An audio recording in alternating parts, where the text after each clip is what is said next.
All right, I'm gonna have some fun. I'm gonna try and dig this out and see if I can get this thing draining, flowing again. So step one is get all this mud dug out, and this was disgusting. The smell coming from this was foul. So we got the skid steer parked off camera and we're just shoveling it right into the bucket of the skid steer. And this is definitely a knuckle buster because as you get further down, your hands start hitting the sides. All right, so we got all the slop cleaned out. There's a little corrugated black PVC pipe right here coming out from that side, so I'm gonna try to get down there and clean that out with a little hand shovel. All right, so we got the grate put back in.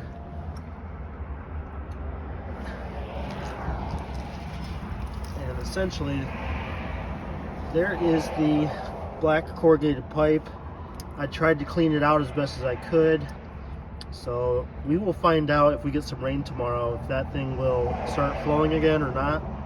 Because I was told it might be clogged up. So this thing was all the way filled up with this nasty, nasty stuff. So cleaning that out and having water be able to sit in here will be kind of helpful. So that it has somewhere to sit while it's evaporating. So potentially it won't matter as much if it can't drain out of the pipe there, but just one more thing we like to try to get fixed. So as long as the weather holds up, Friday, the plan is to dig this out and pour concrete around this drain. And maybe that'll help it from filling up with mud and grime and stuff. So I just kind of marked these 6 feet perimeter around, and I think it's gonna be like 35 bags of concrete, but we're gonna try and do that on Friday. All right, today's the day.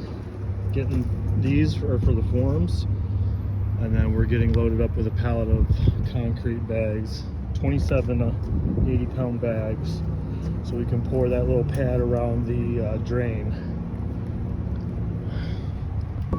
Getting 27 of these, so it's basically this whole pallet right here. And not looking forward to mixing that, but should be a fun project. Kind of trucks you don't got to be super gentle. Tilt the forks down. All right, let's try to make it safely back to the shop.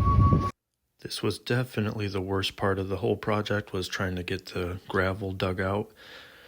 So we're doing a 6-foot border around this drain, and this gravel is packed in there from years of driving across it. So we had a hard time getting it out. So you can see there's multiple people switching out, trying it.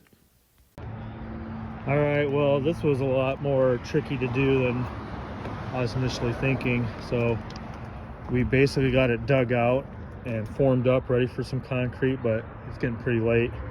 So we are gonna pour this on Monday. So yeah, basically we're just pouring this 6-inch slab just so we can have a nice smooth drainage point for the drain, so it's not getting filled with gravel.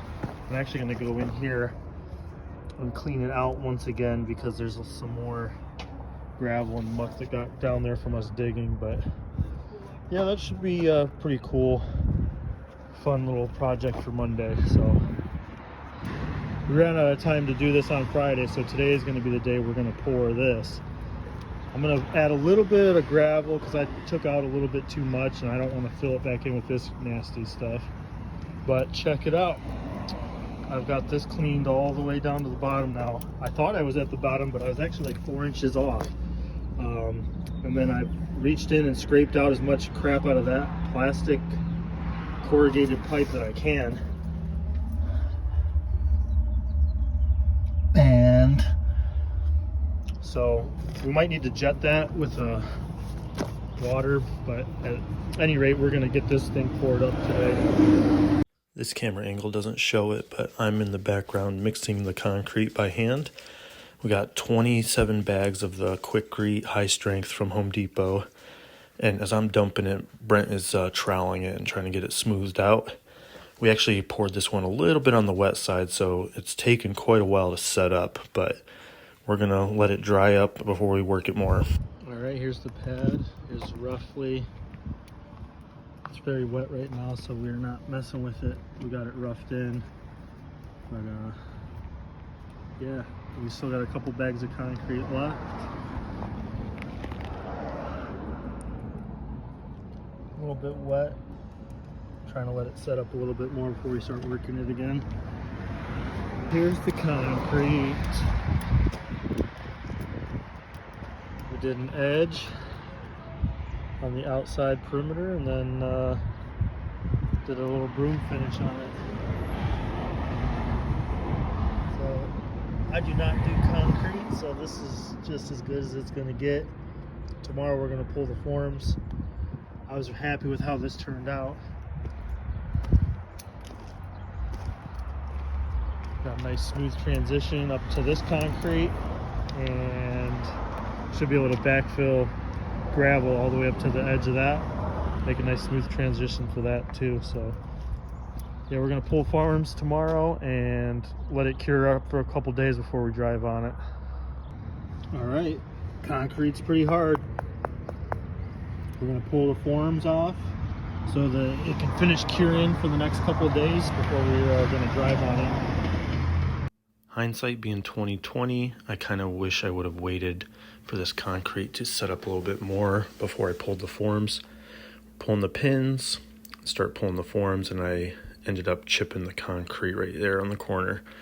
So the concrete was still maybe a little bit wet to be pulling the forms, but I rushed it, and now I'm checking the level and seeing how it drains.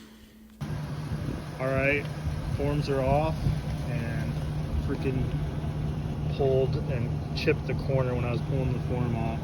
I didn't really leave myself a lot of room on the edges, so I'm kind of mad about that. And then the other thing is our forms were basically shifted over an inch this way, so I got more concrete on that side than I do on this side. And then right here got a little bit of a void on the corner, which I'm not super pumped about that either, but all in all, the rest of it looks pretty good. But I'll never be happy unless it's perfect. All right, we backfilled some gravel around the drain. You can see, well, not really that much now. It got rained on a little bit, but the color of the concrete actually lightens up as it's curing. So that's actually looking really nice. But we're still gonna not let anybody drive on it for another day or two.